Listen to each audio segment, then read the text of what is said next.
இன்றைக்கி இந்த வீடியோவில் மிக அதிரடியான ஒரு ஜோதிட தாள்களை தான் இப்போ இந்த வீடியோவில் வந்து தனுசு ராசினியர்களுக்கு பார்க்க போகிறோம். அதிரடியான ஜோதிட தாள்களை பார்க்குறதுக்கு முன்னாடி எதை பற்றிய தாள்களை பார்க்க போகிறோம் அப்படிங்கிறத இன்ட்ரோவில் வந்து ஷேர் பண்ணுறேன்.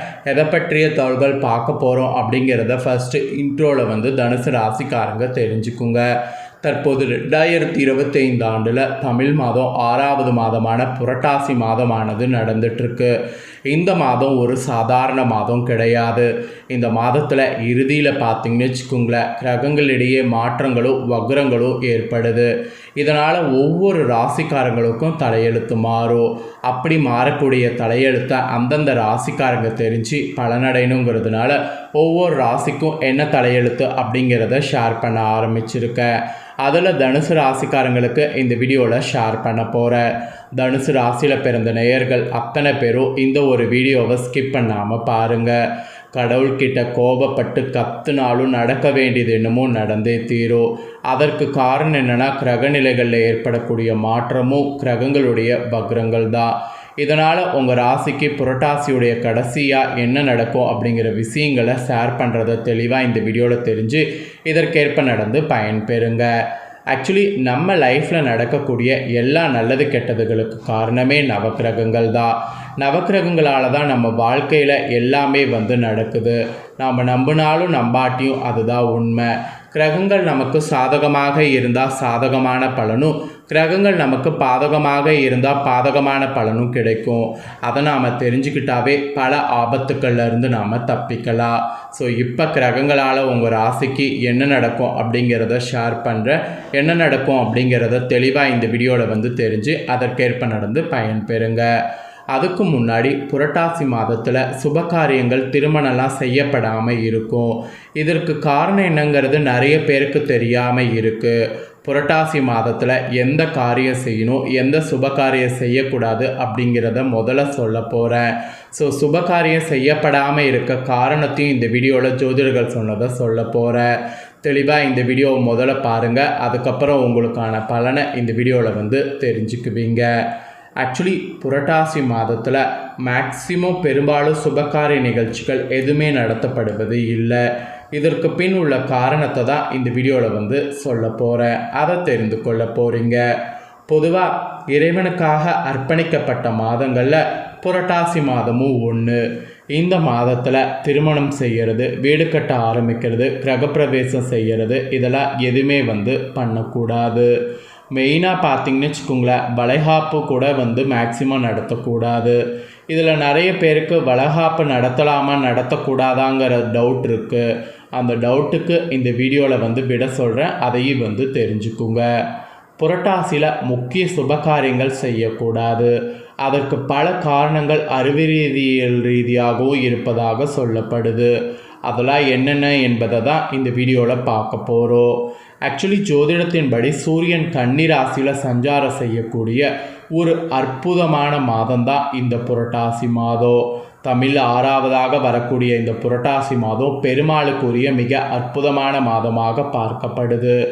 இந்த மாதத்தில் வரக்கூடிய சனிக்கிழமை விரதம் மற்றும் பெருமாள் வழிபாடு மிக சிறப்பானதாக பார்க்கப்படுது. அது மட்டும் இல்லாமல் புரட்டாசி மாதத்தில் வரக்கூடிய மகாலயபட்ச கால விரதம், மகாலயபட்ச அமாவாசை விரதம் மிகவும் மற்ற மாதங்களில் வருவதை விட விசேஷமானது.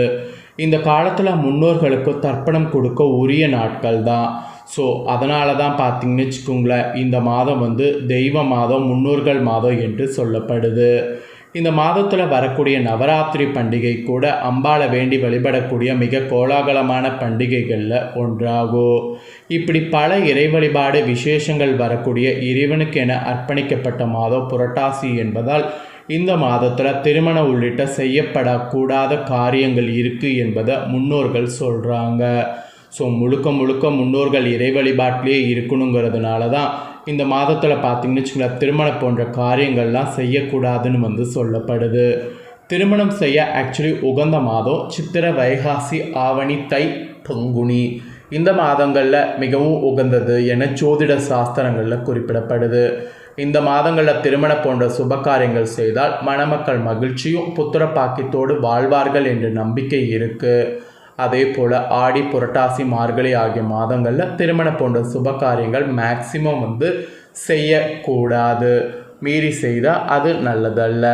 அதே போல் கர்ப்பிணி பெண்களுக்கு ஒருவேளை இந்த மாதம் ஒற்றைப்படை மாதமாக அமையக்கூடிய பட்சத்தில் வளைகாப்பு நடத்தலாம். எந்த ஒரு பிரச்சனையும் இல்லை. முடிஞ்சளவு சுபகாரியங்கள் செய்ய வேண்டாம்.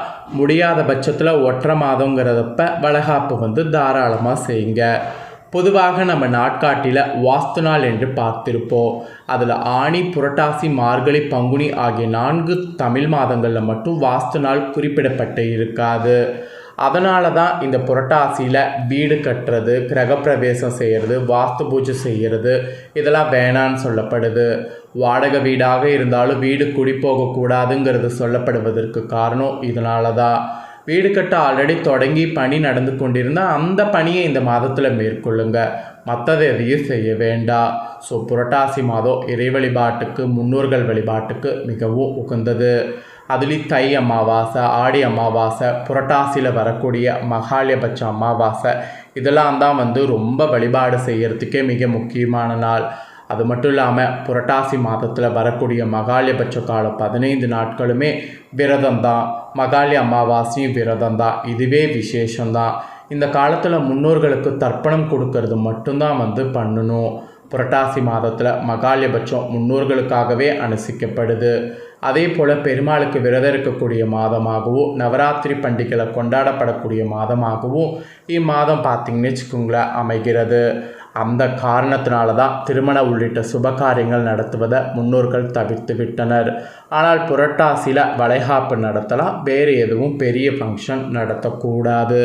ஸோ இப்போ புரட்டாசியில் ஏன் திருமணம் போன்ற சுபகாரியங்கள் நடத்தக்கூடாதுங்கிற காரணத்தை தெரிஞ்சுக்கிட்டிங்களா? இப்போ புரட்டாசியுடைய கடைசியாக கிரகநிலைகளால் வக்ரத்தால் என்ன பலன் நீங்கள் அனுபவிக்க போகிறீங்கிறத சொல்கிறேன். அதை இந்த வீடியோவில் தனுசு ராசி நேயர்கள் தெரிஞ்சுக்கோங்க.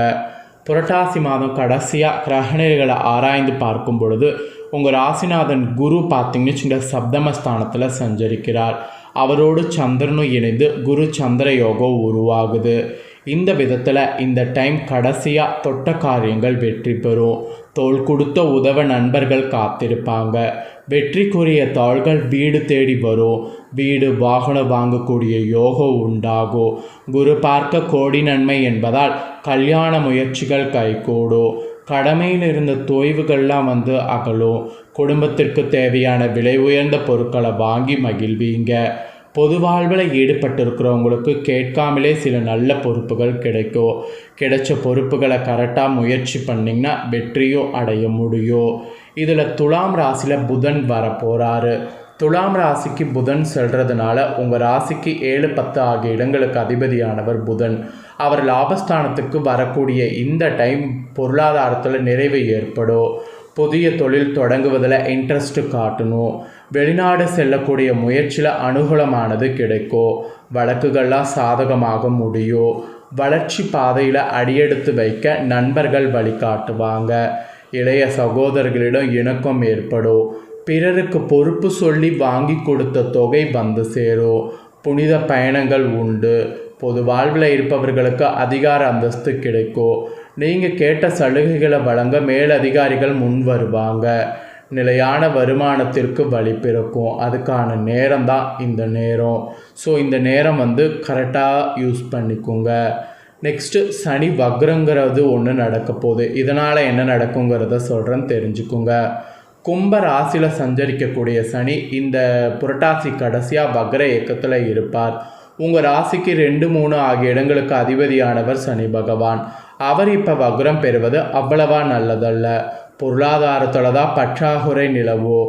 புதிய முயற்சிகளில் தடை ஏற்படும். குடும்ப ஒற்றுமை குறையாமல் பார்த்து கொள்வது நல்லது. வழக்குகள் உங்களுக்கு இழுபறி நிலையில் இருக்கும். பிறரை நம்பி ஒப்படைத்த பொறுப்புகளால் பிரச்சனை அதிகரிக்கும். அதனால் பிறரை நம்பி பொறுப்புகள் ஒப்படைக்காமல் இருங்க. வக்ர சனியினால் இந்த மாதிரியான பாதிப்பு ஏற்படும். இதற்கேற்ப நடந்துக்குங்க.